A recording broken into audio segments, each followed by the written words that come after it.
आरजू पिछले कुछ दिनों से बहुत गुमसुम थी। अभी 15 दिन पहले ही उसकी नानी सास का देहांत हुआ था और सास ससुर पति के साथ वो भी उनके अंतिम संस्कार और 13वीं में गई थी। वहाँ जाकर उसने जो अनुभव किया था उसकी अंतरात्मा तक झकझोर गई थी।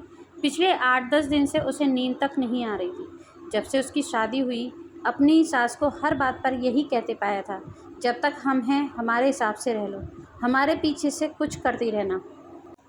दरअसल वो बहुत पुरानी विचारधारा की हैं। उनके हिसाब से बहुएं सिर्फ घर का काम करती ही अच्छी लगती हैं। बहुओं का कहीं भी आना जाना या क्लब किटी ज्वाइन करना उन्हें जरा भी पसंद नहीं है। यहाँ तक कि जब तक उसके कपड़ों और मेकअप पर भी वो बेबाक अपनी टिप्पणी करती रहती हैं। आरजू मन महसूस कर रह जाती है, क्योंकि कुछ भी समझाने की कोशिश करते ही उनका वही अलाप शुरू हो जाता है।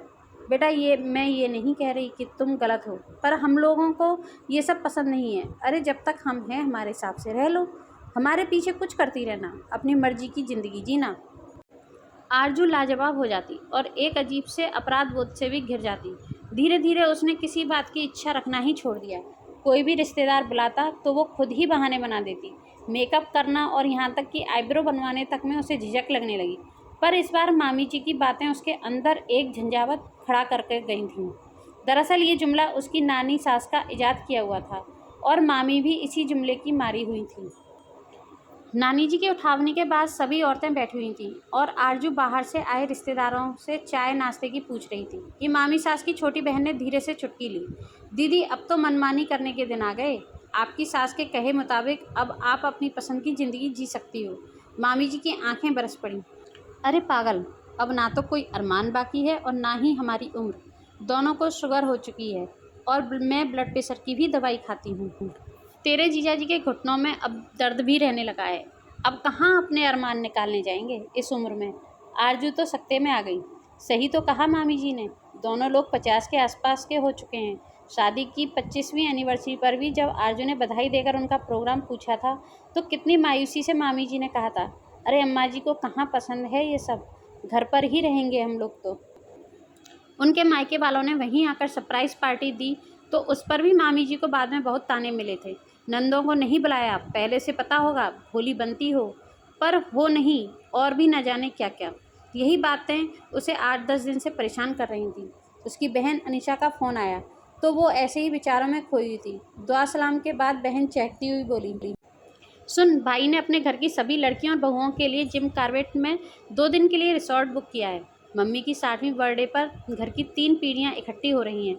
इस बार बहाने मत बनाना, पता है बुआ दादी से लेकर अपनी परिधि तक सारी लड़कियां आ रही हैं। बहुत मज़ा आएगा। रात में पजामा पार्टी भी है और एक टाइम मम्मी के स्कूल टाइम पर थीम पार्टी भी है। भाई तुझे रात को फ़ोन करेंगे, तू अपना प्रोग्राम बना ज़रूर लेना। आरजू ने जब इस प्रोग्राम के बारे में बताया तो उन्होंने फिर वही जुमला शुरू कर दिया, बेटा मैं ये नहीं कह रही कि ऐसे जाना गलत है, पर तुम जानती हो हमें ये सब पसंद नहीं है। अरे अरमान पूरे करने को उम्र पड़ी है। नहीं, आप गलत कह रही हैं, क्योंकि अरमानों की भी एक उम्र होती है मम्मी जी। बाद में ना तो वो मन में वो चाहत रह जाती है और ना ही तन में वो उमंग। आरजू ने कह तो दिया, पर उसका सर्वांग गुस्से से काँप रहा था। आकाश, पापा जी और बच्चे उसकी शक्ल देखने लगे और वो उठकर अंदर चली गई। 15 दिन बाद वो जिम कार्पेट पार्क में अपनी ज़िंदगी के सबसे हसीन पल संजो रही थी और मन ही मन अपनी मामी सास को धन्यवाद कर रही थी।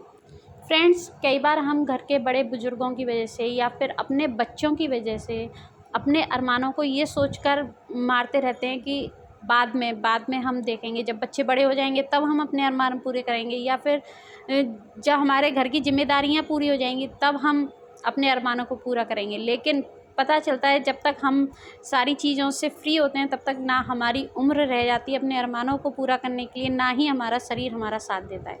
तो जब आपको मौका मिले आप अपने लाइफ को एंजॉय करें, मस्त रहें और खुशियों के कोई भी पल को छोड़ें ना, हर पल को जीने की कोशिश करें। अगर आपको ये कहानी पसंद आई हो तो उसे लाइक शेयर ज़रूर करें। हमारे चैनल को सब्सक्राइब कर लें, बेल आइकन प्रेस कर लें, जिससे कि आपको आने वाली न्यू स्टोरी का नोटिफिकेशन मिल सके। Thank you.